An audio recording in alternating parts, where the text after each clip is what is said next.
আসসালামু আলাইকুম রহমতুল্লাহ। আজকে আমাদের কাছে একটা ফোন আসছে, হচ্ছে এটা শাওমির A3 মেবি। তো এই ফোনটা আমাদের কাছে ওয়াটার ড্যামেজ কন্ডিশন আসছে, ডেড কন্ডিশন ছিল।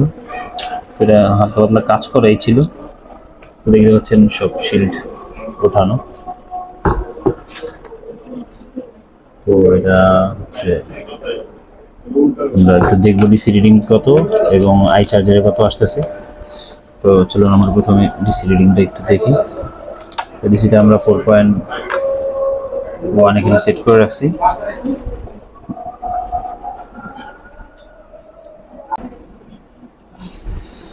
এইখানে টেস্ট পয়েন্ট দেওয়া আছে ডিভাইডের। তো দেখতে পাচ্ছেন অটো কোনো রিডিং নাই। আচ্ছা, তো এবার আমরা পাওয়ার প্রেস করে দেখি। তো পাওয়ার প্রেস করলে দেখতে পাচ্ছেন 50-এর নিচেই থাকছে, 44-46 যাচ্ছে।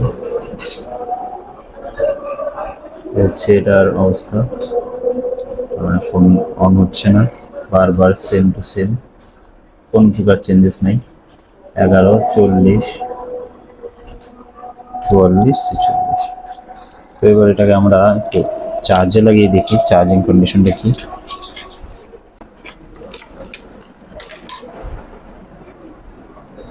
তো এবার চার্জে দিচ্ছি, 5.1 ভোল্টেজ আছে দেখতে পাচ্ছেন।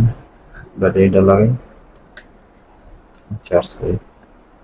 দেখছেন 0.47, মানে অলমোস্ট এটা আসলে 0.6 আসতেছে। যদি আপনি আই চার্জারে চেক করেন তাহলে আপনি দেখবেন 0.6। তো এখানে কিছু টলারেন্স আছে এম্পিয়ারে, যার কারণে এখানে 0.4 অন্য 0.5 দেখাচ্ছে। মূলত এটা 0.6, যেটা খুব কমন ইস্যু। আপনি আই চার্জারে লাগালেই দেখবেন ফোন, প্রায় ফোনই দেখতে পান যে 0.6। এটা নিয়ে একটা মিথ আছে, যে সেটা হচ্ছে যে 0.6 আসলে আসলে ইএমসি সমস্যা। তো এটা টোটালি একটা মিথ। আসলে এটার উপরে আই চার্জারের উপরে অনেকে ভিডিও বানায় যে আই চার্জার দিয়ে মোবাইলের ফল্ট ফাইন্ডিং। এটা টোটালি আসলে রং প্রসেস। এটা 100% অ্যাকুরেসি নাই এটার মধ্যে, অনেক ভুল আছে। কারণ 0.6 যেমন আপনার ইএমসি থেকে হয়ে থাকে, ইএমসির ভোল্টেজ মেশিন থাকলে হয়ে থাকে, অন্যান্য জায়গায় শর্ট থাকলেও হয়ে থাকে। তো এটার মধ্যে আপনাদেরকে দেখাবো যে এটা 0.6 উঠতেছে, বাট এটা কিন্তু ইএমসি সমস্যা না। তো এই মিথে আপনারা এগুলায় উপরে নিজের বেস তৈরি না করে অবশ্যই ডিসি রিডিং উপরে নিজের বেস তৈরি করেন, এক্সপিরিয়েন্সের উপরে বেস তৈরি করেন। এই আই চার্জের উপরে বেস তৈরি করা, এটা আপনি এক এক সময় এক একটা দেখবেন চেঞ্জ হতে থাকে, যেটা আপনার কনফিউশনে ফেলবে, আপনার সমাধান দিতে পারবে না। তো যাই হোক, আমরা এটার সমাধান চলে আসি। তো আমরা এটা যেটা দেখলাম যে ডিসি রিডিং দিচ্ছি আমরা 40-50 এমন নিচ্ছে, 50 যাচ্ছে না, 44-46 সর্বোচ্চ যাচ্ছে এবং ছেড়ে দিলে পড়ে যাচ্ছে। এবং আমরা চার্জে দিচ্ছি 0.5, 0.6 আসতেছে। মূলত এটা 0.6 এর বেস ধরেন আপনি, 0.6। তো যাই হোক, তো এবার আমরা এটাকে আপনাদেরকে আমরা প্রসেসগুলো দেখি। তো এটা 0. আমরা আমাদের এক্সপিরিয়েন্সে আমরা বুঝতে পারি এটা যেহেতু 30-40-এর উপরে নিচ্ছে, তো বাক ভোল্টেজগুলো ওকেই আছে আশা করা যায়। তারপরে আমরা প্রসেসগুলো করার সময় আমরা সবগুলো চেক করবো, আপনাদেরকে দেখাবো এইসব ধরনের রিডিং আসলে কীভাবে ফোনগুলো চেক করতে হয়, ডায়াগনোসিস প্রসেস কি থাকে। তো চলুন আমরা এবার মাইক্রোস্কোপের ক্যামেরা চলে যাই এবং আপনাদেরকে ডিটেল দেখাই ফোনগুলোর আসলে ফল্ট ফাইন্ডিং প্রসেস কী হয়। তো চলুন শুরু করি। তো এই হচ্ছে আমাদের মাদারবোর্ডের কন্ডিশন। দেখতে পাচ্ছেন ফ্রেশই আছে, শিল্ড খোলানো শুধু হয়েছে। এই পাশে দেখা যাচ্ছে তেমন হিট টিট দেওয়া হচ্ছে বলে মনে হচ্ছে না, কিন্তু অপোজিট পাশে কিছু হিট টিট দেওয়া হয়েছে, আপনাদেরকে দেখাচ্ছি। তো দেখতে পাচ্ছেন ইউএনসির পাশে হালকা পাতলা আমি খেয়াল করেছি যে হিট টিট দেওয়া আছে। তো যাই হোক, আমরা আমাদের স্টেপ মতো এগোবো। তো আমরা প্রথমে যেটা করবো সেটা হচ্ছে বাক ভোল্টেজগুলো একটু চেক করবো। যদি বাক ভোল্টেজ ওকে থাকার কথা, তারপরে আমরা সিস্টেমেটিক ওয়েতে আগাবো। আগে বাক ভোল্টেজ ইউপিএচ আছে কিনা ওগুলো চেক করবো, দেন আমরা স্টেপ বাই স্টেপ আগাবো। তো চলুন আমরা শুরু করি। আমরা এবার ফোনকে চার্জে দিলাম। তো এবার আমাদের এটার মধ্যে বাক ভোল্টেজগুলো তৈরি হয়ে যাওয়ার কথা। তো আমরা এবার চেক করবো একটা একটা করে। তো দেখছি আমি ভোল্টেজ মোটে দিয়ে রাখছি। প্রথমে বিপিএসটা চেক করে নিলাম, বিপিএসটা 3.8 আছে, ওকে। এরপরে আমরা বাক ভোল্টেজগুলো চেক করি। এখানে একটাই আমরা ভোল্টেজ পাবো না, নট পয়েন্টের পাশে যেটা, এটা সাধারণত ভোল্টেজ থাকে না, এটা বিপিএ ভোল্টেজ থাকে। ওকে, 0.8 ভোল্টেজ, ঠিক আছে। ওকে, এরপরে আমাদের 0.8, ওকে 0.8 একটা আমরা S1 এটা 2 ভোল্টেজ পাবো, এটাও ঠিক আছে দেখতে পাচ্ছেন। তার মানে ভোল্টেজগুলো ঠিক আছে এবং স্টেবল আছে, তার মানে আমাদের এটা সমস্যা নেই। পাওয়ার আইসি ভোল্টেজ বানাচ্ছে এবং সিপিইউ রেসপন্স করছে, স্টেবিলিটি দেখে বোঝা যাচ্ছে। তো এবারে যেটা করবো আমরা এই ইউএনসির ভোল্টেজগুলো চেক করে নেবো এক চান্সে, ইউএনসিতে ভোল্টেজগুলো এবং র্যামের ভোল্টেজগুলো ঠিক আছে কিনা। আপনার এই ভোল্টেজগুলো নোট ডাউন করে রাখতে পারেন। র্যামের জন্য আমাদের 0.6 ভোল্টেজ, 1.9 ভোল্টেজ থাকে এবং ইউএনসির জন্য 1.8 2.8 ভোল্টেজ থাকে। তো এই ভোল্টেজগুলো আমরা এখানে চেক করে নেব। এগুলো আপনার মনে থাকলে আপনার স্কিমেটিক লাগবে না, দেখতে পাচ্ছেন 1.1 আছে এবং এখানে এখানে 1.1 মানে একই লাইন এটা। 0.6টা খুঁজতে হবে আমাদেরকে। তো এখানে দেখা যাচ্ছে 0.5 অলমোস্ট 0.6, এটাই 0.6 ভোল্টেজ, তার মানে র্যামের ভোল্টেজগুলো আমাদের ঠিক আছে, র্যামের ভোল্টেজও কোনো সমস্যা না। তো এবার আমরা ইএমসির ভোল্টেজগুলো একটু চেক করে নেব, ইএমসিতে কী অবস্থা আছে। তো ইএমসিতে আমাদের 1.8 ভোল্টেজ 2.8 ভোল্টেজ থাকার কথা। আর এখানে দেখতে পাচ্ছেন কিছু কয়েল দেখা যাচ্ছে, ছোট আইসি দেখা যাচ্ছে, এগুলো মূলত এক্সট্রা বাক, যেহেতু এটা 6357 সিআরবি দেওয়া, এটার মধ্যে কিছু ফোনের মধ্যে এক্সট্রা বাক ব্যবহার করে র্যামের ভোল্টেজের জন্য, এমসির ভোল্টেজের জন্য। আর কিছু ফোনের মধ্যে সরাসরি এলডি ভোল্টেজ দিয়ে দেয় এগুলো। তো এখানে এটা বোঝা যাচ্ছে যে র্যামের ভোল্টেজগুলোর জন্য এক্সট্রা বাক ব্যবহার করেছে। তো এগুলো আমরা একটু চেক করলে দেখবেন ওই ভোল্টেজগুলো এখানে পাওয়া যাচ্ছে। তো দেখেন 0.6 ভোল্টেজ এটা, তো খুঁজলে দেখা যাবে 1.1 ভোল্টেজও এখানে আছে। তো দেখেন 1.1 ভোল্টেজ। তো এগুলো হচ্ছে এক্সট্রা বাগ আমাদের। তো আপনার কখনো না খুঁজে পেলে এক্সট্রা বাগগুলো আমাদের চেক করতে পারেন। তো এবার আমরা ভোল্টেজগুলো চেক করি, হচ্ছে আমাদের ইএমসির ভোল্টেজ চেক করি। তো এখানে আমাদের একটা ভোল্টেজ দেখা যাচ্ছে হচ্ছে S2, এটা VS2 আমাদের, যেটা আমাদের পাওয়ার এসি তৈরি করে না 6357-তে, এটা এক্সট্রা বাক লাগানো থাকে সবসময় S2-র জন্য, এটা আমাদের পাওয়ার এসিতে লোয়ার এল দিয়ে তৈরি করে। তো এবার আমরা ইএমসির ভোল্টেজটা চেক করে নিচ্ছি, ইএমসির 1.8 ভোল্টেজ এবং 2.8 ভোল্টেজটা ঠিক আছে কিনা। তো এগুলো আমাদের স্টেপ, যেগুলো আমাদের জানতে হয়, ভোল্টেজগুলো মনে রাখতে হয় কোথায় পাওয়া যায়, এগুলো প্রত্যেকটা ভোল্টেজ আমাদের ইম্পর্টেন্ট ভোল্টেজ এর জন্য, বিশেষ করে 0.6 রিডিংয়ের জন্য। তো আমরা এখানে চেক করি যে এই ভোল্টেজগুলো পাওয়া যাচ্ছে কিনা।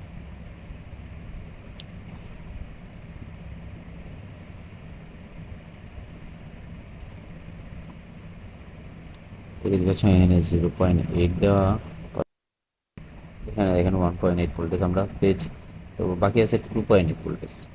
তো এখানে একটা ক্যাপাসিটার নাই, এখানে আমরা চেক করেছি যে এখানে অলমোস্ট 3 ভোল্টেজ, মানে অর্থাৎ 2.8 ভোল্টেজ। তো এগুলোর বলে আমরা ভিসিসি ভোল্টেজ এবং ভিসিসি কি ভোল্টেজ, এগুলো আইএসপি করার জন্য আমাদেরকে কখনো কখনো প্রয়োজন হয়। তো তার মানে ভোল্টেজ অলমোস্ট সব ঠিক আছে। তো এগুলা কিন্তু এখন আমাদের একটা জিনিস বুঝতে হবে, সেটা হচ্ছে আমরা একটা ভোল্টেজ পাই নাই এবং এটার জন্য আমাদের স্কিমেটিক লাগবে। সেটা হচ্ছে আমরা VA12 লিখব, VA2 যেটা MTK 6357-এর জন্য ইম্পর্টেন্ট। যেহেতু আমরা সবই চেক করে ফেলতে পারছি, আর ওটা স্কিমেটিক ছাড়া কোথায় দিছে এটা আমরা বোঝা মুশকিল। এটা একটা এলডিও ভোল্টেজ। তো এটা আমরা VA12 যদি আপনি লেখেন তাহলে এটা বের হয়ে যাবে। দেখেন LDO ফর VA12। তো এটা আমাদেরকে এটা খুঁজে বের করতে হবে। তো দেখে নিচ্ছি আমরা এখানে কোথায় যাচ্ছে, এটা সিপিইউতে যাচ্ছে মূলত ইউএসবির জন্য। এরপরে যদি দেখি যে আমাদের সিপিইউর আরেকটা পথে চলে গেছে, এরপরে আমাদের এখানে ডিএসআইতে চলে গেছে, এরপরে আমাদের এভিডিডিতে চলে গেছে সিপিইউর জন্য। এগুলো সব সিপিইউতে গেছে, মানে এটা খুব ইম্পর্টেন্ট ভোল্টেজ। 1.2 ভোল্টেজটা ইম্পর্টেন্ট ভোল্টেজ, এই ভোল্টেজ না থাকার কারণে ফোন টেরা। তো এবার আমরা দেখবো যে এটার আমাদের মাদারবোর্ডের কোথায় কোথায় লাগানো আছে। তো এর জন্য আমরা কি করব, এই লেআউট থেকে আমরা এখান থেকে লেআউটে এটাকে পেস্ট করব, দেখবো এটা কোথায় আছে। তো চলুন আগে একটু দেখে নিই এটাকে, এটার অবস্থানটা। তো এখানে দেখা যাচ্ছে, দেখেন এটা ইএমসির পাশে, ইএমসির পাশে, আর মনে হচ্ছে এটা আমাদের যে এক্সট্রা বাক ছিল, এক্সট্রা বাকের জাস্ট নিচেই আছে। তো এবার আমরা এটাকে ফিজিক্যালি একটু বোর্ডে দেখে নিই এটার অবস্থানটা।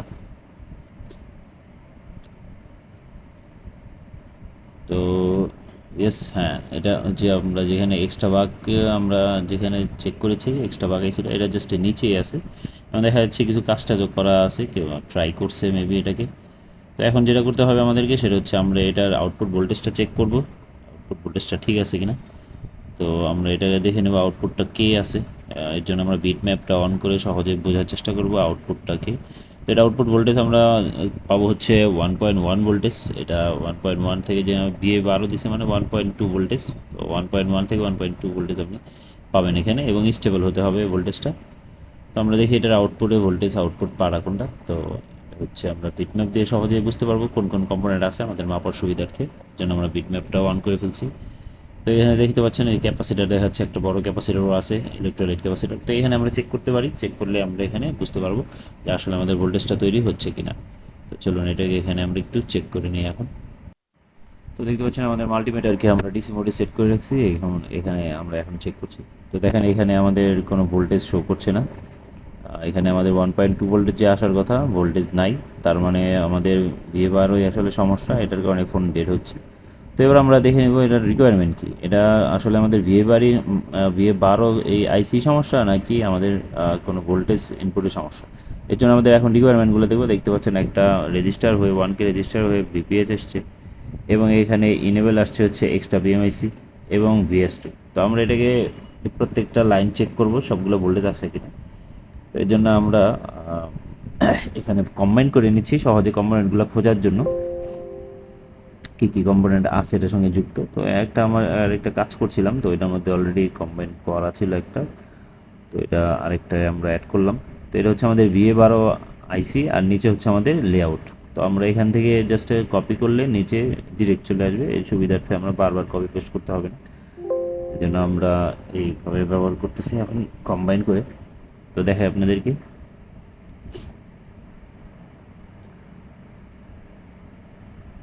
তো আমরা এইখানে যেটা পাইছি এটাই ক্যাপাসিটারটা, এইখানে আমাদের ভিপিএইচ আসবে। এখানে দেখতে পাচ্ছেন ক্যাপাসিটারটা নাই, তো ভিপিএইচ চলে আসছে, তার মানে আমাদের ভিপিএইচ এ পর্যন্ত ঠিক আছে। এবার আমাদেরকে দেখতে হবে অন্য ভোল্টেজের লাইন চেক করবো আর কী কী আছে। তো ভিপিএইচ তো আমরা পেয়ে গেলাম, এই ক্যাপাসিটার নাই, ক্যাপাসিটার ওয়াটার ড্যামেজে বা কোনো টেকনিশিয়ান ফেলে দিচ্ছে। এবার ভিএস2 আসার কথা। তো ভিএস2তে আমরা দেখবো ভিএস2 বা এক্সট্রা পিএমআইসি, এটা আমরা চেক করবো, 2 নাম্বার আছে, সেটা আমরা দেখতে পারি। ভিএস2 আমরা আগে দেখে নিই। তো বড় ক্যাপাসিটারটা পাশেই, এটা হচ্ছে আমাদের ভিএস2, এটাও ক্যাপাসিটার নাই দেখতে পাচ্ছেন। তো এখানে অনেক কাজ টাজ করা হয়েছে, বোঝাই যাচ্ছে। তো ভিএস2 যেটা আমাদের 1.4 ভোল্টেজ, সেটাও কিন্তু এখানে চলে আসছে, আমাদের বোঝা যাচ্ছে এটা আমাদের ঠিক আছে। এবার আমাদের দেখব হচ্ছে এক্সট্রা পিএমআইসি, যেটা পিএমআইসি থেকে একটা ইনেবল আসে, এটাকে ইনেবল ইন করার জন্য একটা ইনেবল আছে। এই ইনেবল লাইনটাকে আমরা চেক করব, যেটা আমাদের B2 লাইনের নাম্বার পায়ের মধ্যে ঢুকছে। তো এটাই দেখবো এখানে কি কি কম্পোনেন্ট আমাদের আছে। তো আমরা এটাকে তো দেখতে পাচ্ছেন একটা টেস্ট পয়েন্ট দেওয়া হয়েছে। তো আমরা এই টেস্ট পয়েন্টটাকে, এটা কম্পোনেন্ট এখানে নাই, তো টেস্ট পয়েন্ট আমাদের যেহেতু আছে তাহলে সুবিধা হয়ে গেল। আমরা টেস্ট পয়েন্টে চেক করি এখানে ভোল্টেজ আসতেছে কিনা। তো এখানে আমাদের ভিপিএইচ এর মতো ভোল্টেজ আসবে, আসার কথা, ভিপিএইচ এর মতোই মোটামুটি থাকে ভোল্টেজ, কাছাকাছি ভোল্টেজ। তো এখানে আমরা এখন চেক করব আমাদের এই টেস্ট পয়েন্টটায় ভোল্টেজ আছে কিনা, যেটা দেখাইছে হচ্ছে আমাদের আইসির জাস্ট নিচে একটা টেস্ট পয়েন্ট আছে। তো দেখেন এখানে আমাদের আইসির নিচে একটা টেস্ট পয়েন্ট দেখাচ্ছে। তো এখানে আমরা একটু চেক করি এখানে আমাদের ভোল্টেজটা আছে কিনা। দেখেন ওই যে আইসির জাস্ট নিচে, তো এখানে আমরা একটু চেক করি। তো দেখেন এখানে আমাদের কোনো ভোল্টেজ নেই, কোনো ভোল্টেজ নেই। বাকি আমাদের বিপিএইচও ঠিক আছে এবং S2ও ঠিক আছে, কিন্তু ইনেবল আসতেছে না। এইটাই হচ্ছে আমাদের, এটা এই আইসিকে অ্যাক্টিভ করছে না সম্ভবত, এটাই হচ্ছে সেটা। তো এখানে আমাদের ভোল্টেজ লাগবে, ভোল্টেজ ছাড়া আমাদের আইসি, কারণ আইসির ইনেবল হচ্ছে এইটা। তো আমরা দেখি এটার কুল টেস্ট করে এখানে জিআর আছে কিনা, দেখি এটা কি লাইন কানেক্টিভিটি ঠিক আছে কিনা। যেহেতু ওয়াটার ড্যামেজ ফোন, নানান ধরনের সমস্যা হওয়াটাই স্বাভাবিক। তো আমরা এখানে চেক করে নিচ্ছি। তো দেখতে পাচ্ছেন না এখানে কোনো প্রকার জিআরও নেই, কুল টেস্টেও জিআর নেই। তো ভোল্টেজ করতে আসবে, দ্যাট মিনস এটা লাইন হচ্ছে আমাদের ব্রেক দেখাচ্ছে, লাইনটা ব্রেক হয়ে গেছে, লাইন ব্রেক। এখন আমাদেরকে লাইনটা কোত্থেকে আসছে, লাইনটাকে আমাদেরকে খুঁজে বের করতে হবে। লাইনটা, তো এটা হচ্ছে পাওয়ার এসি থেকে ডিরেক্ট আসে। তো এখানে আমরা দেখার চেষ্টা করব যে এখানে কি আর কোনো কম্পোনেন্ট বা শিরা টিরা দেখা যায় কিনা। এখন আমরা এটাকে আইসিটা খুলে নিব, আইসিটা খুলে নিয়ে দেখবো আইসির ভিতর থেকে কি কোনো ঝামেলা কিনা, আইসির ভিতরে জিআর টের আছে কিনা, কন্টিনিউটি কি ঠিক আছে কিনা। দেন এখানে আমাদের জিআর নাই এবং আইসির ভেতরেও জিআর নাই। তো এটা বাইরেও নাই, ভেতরেও নাই। তো এই আমাদের এটা হচ্ছে মূল সমস্যা, যে আমাদের আইসিটাকে অ্যাক্টিভই করতে পারছে না, কারণ ইনেবলই পাচ্ছে না, এই জন্য আইসি অ্যাক্টিভই হচ্ছে না।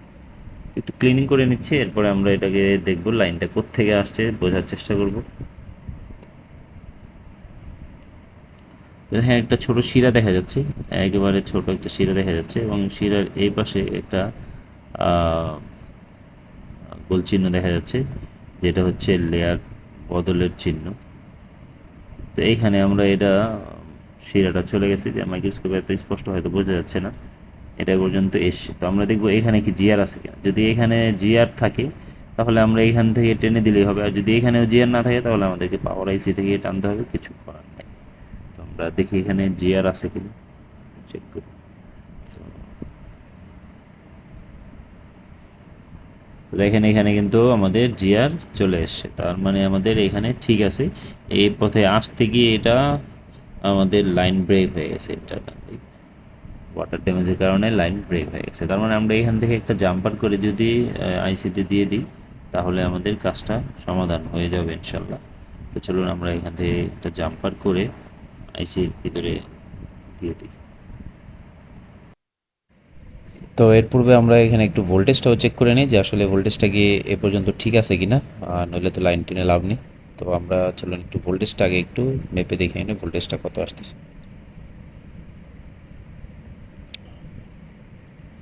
তো দেখতে পাচ্ছেন এখানে 4 ভোল্টেজ দেখাচ্ছে, তার মানে এখানে ভোল্টেজ আমাদের ঠিক আছে। তো লাইন টানলেই হবে, একবার চেক করতেছি, দেখেন এখানে 4 ভোল্টেজই আসতেছে। তো এখানে ঠিক আছে, তার মানে আমরা এখান থেকে লাইন টানলেই হয়ে যাবে, এটা আর পাওয়ার এস থেকে টানতে হবে না, এইখান থেকে বোঝা যাচ্ছে লাইন ব্রেক হয়ে গেছে। তো জাস্ট আমরা এইখান থেকে একটা লাইন টেনে এইখানে দিয়ে দিব, আমরা আইসিতে সরাসরি দিয়ে দিব, টেস্ট পয়েন্টে দিব না, কারণ টেস্ট পয়েন্টে কোনো জিআর নাই, ওরা আইসির শিরার সঙ্গে দিয়ে দিতে হবে।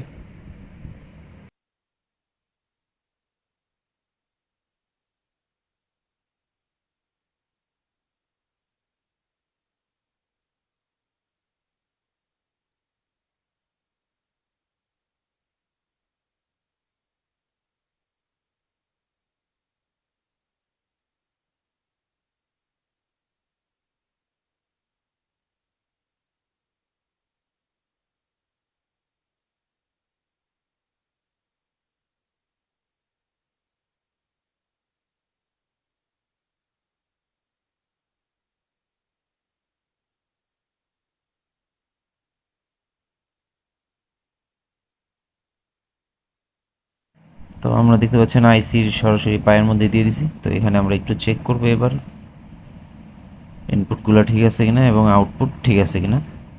তো দেখতে পাচ্ছেন ইনপুট সবগুলো এখন ঠিক আছে। এবার আমরা আউটপুটটা ক্যাপাসিটারে চেক করি, এখানে 1.2 ভোল্টেজ আসবে। তো দেখতে পাচ্ছেন আলহামদুলিল্লাহ 1.1 মানে 1.2 ভোল্টেজ এখানে চলে এসছে। তার মানে আমাদের এইটা ঠিক হয়ে গেছে, এটার মধ্যে ইনেবল আসতেছিল না। তো এখন আমরা ফোনটার অবস্থা দেখব, ফোনটা যদি আমাদের ভিভোর শুধু সমস্যা হয় তো ফোনটা ইনশাল্লাহ অন হয়ে যাওয়ার কথা। তো এবার আমরা ব্যাটারিটা লাগায় দেখি ফোনটা আমাদের অন হচ্ছে কিনা। তো ডিসপ্লে কানেক্টার তো লাগানো আছেই, তো আমরা এখন ব্যাটারিটা কানেক্ট করে ফোনটা দেখবো ফোনটা আমাদের অন হয়ে যাচ্ছে কিনা। আশা করি আমাদের ফোনটার মধ্যে অন হয়ে যাবে ইনশাল্লাহ। তো দেখতে পাচ্ছেন আমরা মাইক্রোস্কোপে দেখাচ্ছি এখন এমআই লোগো চলে আসছে। তো এখন আমরা বাইরের ক্যামেরায় চলে যাব, ফোনটা অন হয়ে গেছে আমাদের আলহামদুলিল্লাহ। নিয়ে আসলাম মাত্র। তো ফোনে আমার লোগো চলে আসে দেখেন। তো তার মানে ফোনটায় আমাদের ইএমসি সমস্যা ছিল না, যদিও রিডিং দেখাচ্ছিল। যদি আই চার্জারের উপর নির্ভর করি তাহলে ইএমসি সমস্যা ছিল, হয়তো ইএমসির ভোল্টেজ মিসিং বা ইএমসি ব্যাড হেলথ বা ইএমসি ড্রাই, বাট এটার মধ্যে কিন্তু কিছুই বের হয়নি। এটার মধ্যে VA12 ভোল্টেজটা সমস্যা বের হয়েছে। তার মানে আপনি দেখেন আমাদের এটা চলে আসছে আলহামদুলিল্লাহ 40% চলে আসছে। এটা অন করে ট্রাই করি, এটা অন হয় কিনা দেখি।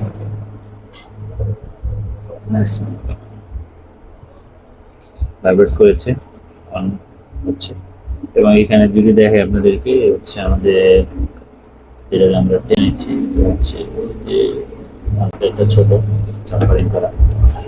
তো অন হতে থাক। তো যেটা বলছিলাম আমরা যে আসলে আই চার্জার আপনার জন্য কখনোই পারফেক্ট ডায়াগনোসিস হতে পারে না। এটা মূলত প্রায় রং দেখায়। 0.6 শর্টের কারণে হতে পারে, 0.6 আমাদেরকে ইউএসবি সমস্যার ডিএমডিবি সমস্যার কারণেও হতে পারে, 0.6 আপনার যে আমরা যেটা দেখালাম এটা সমস্যা হতে পারে, ইএমসির জন্য হতে পারে। তো শুধু আই চার্জার দিয়ে ফোন প্রফেশনাল ভাবে রিপেয়ার করা এটা কিন্তু আসলে হয় না। এটা তাই এটার উপর বেস না বানিয়ে আপনি ডিসি পাওয়ার সাপ্লাই রিডিং এর উপর বেস বানাতে পারেন আর নিজের বেস নিজে আপনি তৈরি করতে পারেন। তো দেখে আমাদের ফোনটা অন হয়ে যাবে আশা করি। সেকেন্ড লোগো চলে আসছে, দেখতে পাচ্ছেন 3 ডট চলে আসছে। আলহামদুলিল্লাহ ফোন অন হয়ে গেছে, ব্রাইটনেস কমানো হচ্ছে।